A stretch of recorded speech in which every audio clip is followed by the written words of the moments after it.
ให้ชื่อมาว่ามีแท้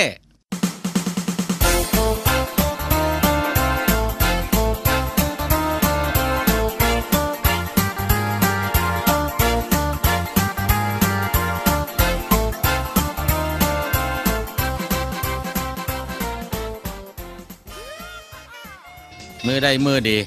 จานเอกนามสมุทรก็เลยหลังจากสินั่นแล้วก็ไปหาครูบาอยู่วัดซะแล้ว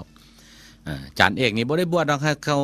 ว่าเป็นคนมีอายุเขาเลยใส่ญาให้อาจารย์เอกไปล้มครูบาอยู่วัดแห่งหนึ่งจานเอกว่าขึ้นข้อถามเลยดูอันอยากคู่เอ้ยเขาน้อยยักส่งเจอนี่นะอันเพิ่นว่าชาติหน้าชาติเนอนี่มันมีว่าเขาน้อยคันมีว่าเฮ้อฟังดูว่าซะนี่ครูบาทางใต้ได้บอกขึ้นว่าไม่ช่างถามแถวออกเอ้ยมันก็มีแต่ว่าก็มีชาติหน้าเด้อเอ้ยชาตินี้จะช่างคมลี่ไว้ชาติหน้าชิไรลี่ว่าซั่นๆบ่อาจารย์เอกได้ยินว่ามีชาติหน้าเลยบอกขึ้นว่าห้อยคันว่าฉันนี้